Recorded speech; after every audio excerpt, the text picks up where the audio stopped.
ज्योतिष शास्त्र में शनि को क्यों पाप का ग्रह माना गया है और इसका हमारी सेहत पर क्या असर पड़ता है? देखो पूजा, ऐसा है, सिर्फ शनि नहीं, जितने भी हमारे शुभग्रह हैं या पापग्रह हैं या कुरग्रह हैं, सबकी एक संज्ञा निर्धारित की गई है। कौन ग्रह शुभग्रह है, कौन ग्रह पापग्रह है, कौन ग्रह स्त्री ग्रह है, कौन ग्रह पुरुष ग्रह है, कौन ग्रह स्थिर राशि का है, कौन द्विस्वभाव राशि का है, कौन सच्चर राशि का है, कौन उग्र प्रकृति का है, कौन आकाश तत्व का है, कौन जल तत्व का है।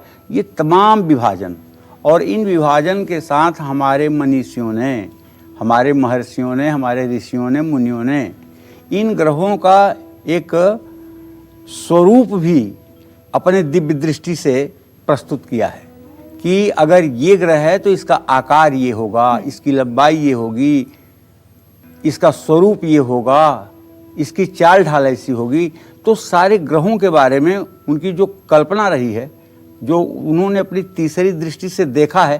क्योंकि देखो पूजा, ज्योतिषी को कहते हैं दैवज्ञ, सही नाम दैवज्ञ है, ज्योतिषी कोई नाम नहीं है, दैवज्ञ।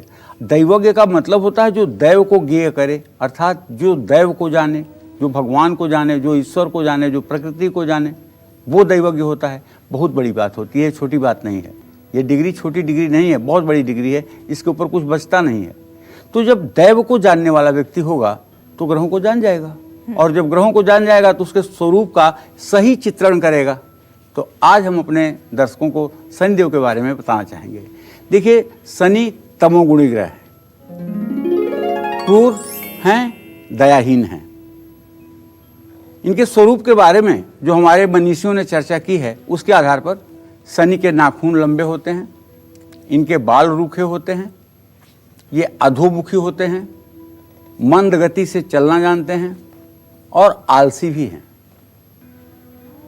इनका आकार दुर्बल है, आंखें अंदर की ओर धंसी हुई हैं। जहां सुख का कारण बृहस्पति को मानते हैं, वहीं दुख का कारण शनि को भी माना जाता है। शनि दुख प्रदगेयो राहुर ऐश्वर्यदायक, ऐसा बृहत पाराशर होरा शास्त्र का कथन है। शनि एक पृथकतावादी ग्रह है, अलगाववादी ग्रह है, और पृथकता का कारक होने के नाते इसकी जन्मांग में जिस राशि और नक्षत्र से संबंध होता है, उस अंग विशेष में बीमारी के लक्षण दिखने लगते हैं। शनि को स्नायु और वात कारक ग्रह माना जाता है। नसों और नाड़ियों में वात का संचरण शनि के द्वारा ही संचालित होता है। आयुर्वेद में भी 3 प्रकार के दोषों से रोगों की उत्पत्ति मानी गई है, चाहे जो रोग हो, वात, पित्त, कफ।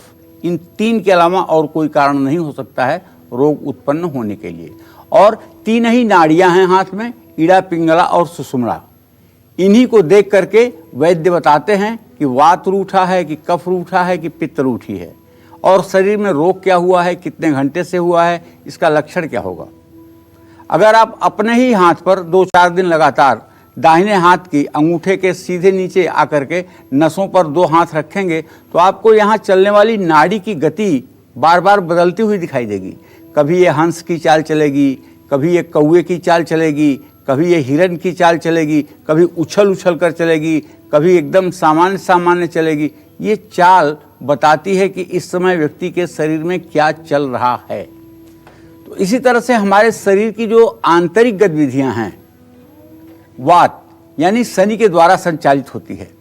शनि के अशुभ होने पर शरीर में रहने वाले वायु का क्रम जो है वो टूट जाता है।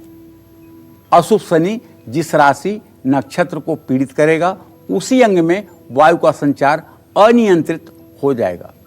कोई लोग ऐसे हैं ना, उनके शरीर पर कहीं हाथ रख दीजिए ना तो डकार आने लगता है, कहीं दबा दीजिए उनके शरीर को, डकार आने लगता है। ये क्या है? ये वायु विकार है, वायु का बिगड़ना ही है। वैसे आप लोगों के जानकारी के लिए बताऊं कि वायु 5 तो आप जानते हैं, लेकिन 5 वायु और होती है, जिसमें एक क्रिकल वायु होती है जो मनुष्य के जांघ पर रहती है। अगर जांघ पर दबाने के बाद बहुत तेजी से डकार आने लगे तो समझना चाहिए कि इस आदमी की क्रिकल वायु जो है वो खराब हो रही है, जिससे शरीर रोगी हो जाएगा। नैसर्गिक कुंडली में शनि को दशम और एकादश भावों का प्रतिनिधि भी माना गया है। इन भावों का पीड़ित होना घुटने के रोग, जोड़ों के रोग, हड्डी मांसपेशियों का रोग, पिंडली में दर्द, बाएं पैर और बाएं नाखून में रोग होना, हाथ में रोग होना, नसों की दुर्बलता होना, हृदय रोग और दिमाग के रोग भी होते हैं। एक रोग और होता है, वो है कैंसर। शनि की महादशा में शुक्र की अंतर्दशा हो तो पक्का कैंसर होके रहेगा, लेकिन शनि और शुक्र का संबंध बन रहा हो, चाहे स्थान बदले हुए संबंध हो, स्थान परिवर्तन संबंध हो, चाहे दोनों की युति हो और चाहे दोनों की परस्पर दृष्टि हो। यदि किसी की जन्म कुंडली में ऐसा है तो वो निश्चित है कि उस समय कैंसर का रोग होगा। तो ऐसी स्थिति में अगर चंद्रबल मजबूत होगा, लग्नेश मजबूत होगा, बृहस्पति की दृष्टि लग्न पर होगी तो बच जाएगा। अगर लग्नेश दुर्बल होगा, निर्बल होगा तो ये समय मारक का समय होगा। शनि ही कारागार में भेजते हैं, जेल भेजते हैं। ये ना पता हो तो जान लीजिए, सर्वार्थ चिंतामणि में लिखा हुआ है कि लग्ने सनौ कर्मगते शशांक शुक्रे क्षिते वा यदि बंध भोक्ता। लग्न में शनि हो, दशम घर में चंद्रमा हो और शुक्र दोनों को देखता हो तो ऐसे आदमी को कारागार योग अर्थात जेल यात्रा करनी पड़ती है। तो भाई शनि देव की महिमा अपरंपार है। इनके बारे में मनुष्य क्या कहेगा? अगर एक बार सरस्वती को भी कहना पड़े तो उन्हें भी सोचना पड़ेगा। इसलिए शनि देव के प्रति अपने मन में खूब मान सम्मान रखिए, खूब आदर का भाव रखिए, बिल्कुल उपेक्षा का भाव मत रखिए और जितना हो सके इनकी पूजा पाठ पीपल के पेड़ के नीचे करिए।